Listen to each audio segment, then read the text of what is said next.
They went to Capernaum, and immediately on the Sabbath, coming into the synagogue, he was teaching. They were amazed at his teaching, for he taught them as one having authority, and not as the scribes. And immediately there was in the synagogue a man with an unclean spirit, and he cried out, saying, "What have you to do with us, Jesus of Nazareth? Have you come to destroy us? I know who you are, the Holy One of God." And Jesus rebuked him, saying, "Be silent, and come out of him." And the unclean spirit, convulsing him and crying with a loud voice, came out of him. And all were astonished, so that they discussed among themselves, saying, "What is this? A new teaching with authority? He commands even the unclean spirits, and they obey him." And his fame went out immediately throughout the surrounding region of Galilee. Good morning. Welcome to a short biblical reflection on the Gospel according to Mark, chapter 1, verses 21 up to 28. I have entitled it A New Teaching with Authority, the Gospel reading for the fourth Sunday in Ordinary Time, Year B. In this Gospel reading, we can distinguish three parts. In the introduction, it is stated about the amazement at the teaching of Jesus, and it is retaken this amazement with synonymous word which I translated in verse 27, were astonished, and his teaching with authority is phrase, a new teaching with authority, he commands even the unclean spirit. And at the center, we have this healing story, casting out of an unclean spirit. Let us now see the biblical context. As we hear at the center, "I know who you are, the Holy One of God," and Jesus rebuked him, saying, "Be silent," we can firstly refer to the beginning of the Gospel according to Mark, that is the beginning of the Gospel of Jesus Christ, the Son of God. So the Gospel focuses on this tie to the Son of God. However, probably you are aware that in the Gospel according to Mark, as the scholars define it, there is so-called messianic secret. During the course of the Gospel, before his crucifixion and resurrection, the true identity of Jesus is hidden. Jesus doesn't want that it is revealed.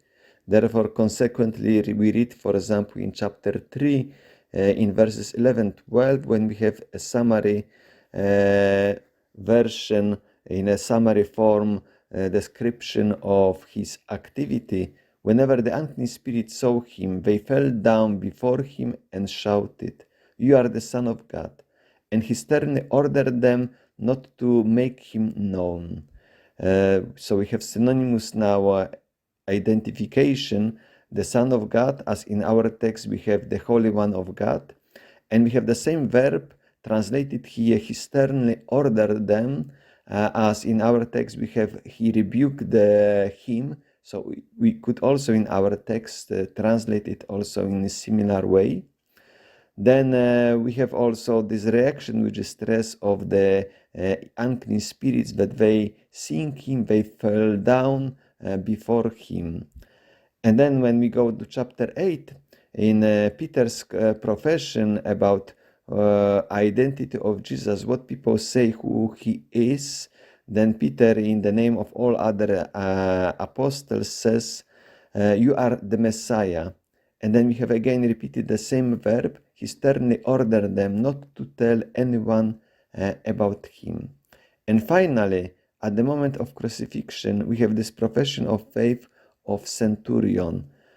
Now, when the centurion who stood facing him saw that in this way he breathed his last, he said, "Truly, this man was God's son." Now we have this full profession of faith. But we could also refer to the letter of St. James in chapter 2, where is the discussion about the true faith that needs to be attested by works.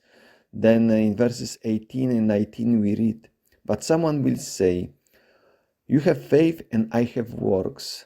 Show me your faith apart from your works, and by my works I will show you my faith.' You believe that God is one. You do well. Even the demons believe and they tremble with fear. So even the demons believe, so are aware, they have knowledge that God exists, but that knowledge doesn't make them change their attitude towards God. They just tremble. So in our text, in the central part, we could say, kind of confusion. Now, firstly, this unclean spirit is talking in the first person plural. You have come to destroy us. And then changes to singular. So plural embraces not only the unclean spirit, but also this possessed person. Then with this identification, I know now the evil spirit is talking only about himself. And now this verb is also striking because this knowledge, not belief. So it would also connect well with the text which I quoted in particular from the letter of St. James, that this belief, that knowledge, which I also as emphasize, which does not produce a proper attitude of the evil spirits toward God, they just tremble. So we have also now, Jesus shows this power by casting out this unclean spirit. And we have also this particular adverb translated immediately, quite often in the Gospel, according Mark, is used. But he also would play a particular role, like stressing this immediately. It means imminent change of everything. Immediately Jesus comes into the synagogue and is teaching, then we have this reaction that immediately there was in the synagogue a man with an unclean spirit. In other words, immediately it was revealed that that man is possessed by an unclean spirit. And then we could also make an emphasis on this amazement and astonishment. The second instance in verse 27 sometimes is translated also in the sense that that verb can also embrace a fear, reverence. So in that case could be also a fear. Firstly, we have purely amazement at the teaching, and later on we could say that we have also a fear, as was revealed by contact with Jesus and his teaching that that man is possessed. Maybe also all are not only astonished, but also they fear that encounter with Jesus could also reveal all the evil spirits that they have. Possibly also they could be also possessed, not necessarily to the same extent, but also having something. I would like to wish you a nice day, a nice reflection on this gospel reading. God bless you.